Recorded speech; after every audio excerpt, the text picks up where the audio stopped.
хөдөлмөрийг нь үнэлэх зорилгоор засгийн газрын тогтоолын дагуу оны шилдэг уран бүтээлч шалгаруулах журмыг баталсан билээ.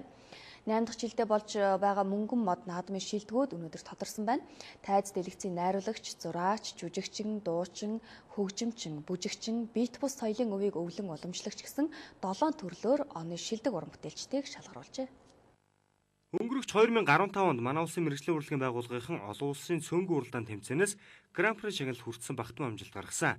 Үүний нэг нь Орос улбаны улсын Москва, Санкт-Петербург хот зохиогдсон Петр Ильич Чайковскийн нэрэмжит олон улсын 15 дугаар уралдаанаас Монгол улсын гавьч жүжигч Ариунбаатар дүүрийн дуулаачдын төрөлд 1-р мөн уралдааны Гран при шагналыг хүртсэн юм а. Түүний энэхүү амжилтыг төр зэсэг өндрөөр үнэлэн 2015 оны мэргэжлийн урлагийн байгууллагын шилдэг уран бүтээлчээр шалгаруулсан байна. Мөн найруулагч Сингдорч Босвол нэртэй түүхэн киногоороо шилдэг найруулагчийн шагналыг хүртсэн юм а. Ер нь бол бид бол энэ мөнгөн мод наадмаараа дамжуулаад мэргэжлийн урлагийн хөгжлийг Монголдо тодорхойлдог. Тэрийгэ дараа жилдээ анхаардаг ийм уламжлалыг тогтоож байгаагаар онцлогтой. Мөн мөнгөн шагнал нь бол жилээс жилд ахиж байгаа. Тийм учраас бол энэ мөнгөн шагналаараа дамжуулаад бид бол мэдээж ажил хийж байгаа хүмүүсээ дэмжих, урамшуулах зорилго бол давхар агуулж байгаа.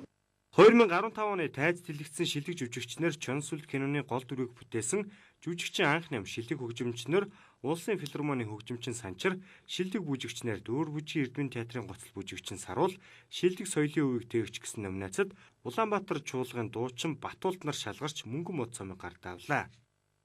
Багш нартай их баярлалаа, шав нартай их баярлалаа. Цааш нь энэ сайхан ардынхаа урлаг, язгуур урлагаа өвд дээдсийнхаа бидэнд уламжлуулан үлдээсэн энэ сайхан уртын дууга улам өвдөн дэлгэрүүлж дээш нь өргөж явах болно. Театрын балетын үзэгчид маань маш ихээр өргөжсөн байгаад тэгээд гадуур ерөнхийдөө сонгодог балетын студиуд аягүй их нэмэгдсэн. Тэрэнд би маш их баярлж байгаа. Яагаад тэгэхээр тэрүүгээр бид нэг ёсны заавал мэргэжлийн бүжигчин бэлдэх ёстой биш. Бид нар өөрсдийнхөө үзэгчдийг бэлдэж байгаа.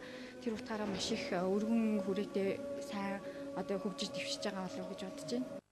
Ийхүү мэргэжлийн урлагийн байгууллагын уран бүтээлчид бүтэн жилийн хөдөлмөрөө үнэлүүлж төрийнхөө ишгийг өртөж байна.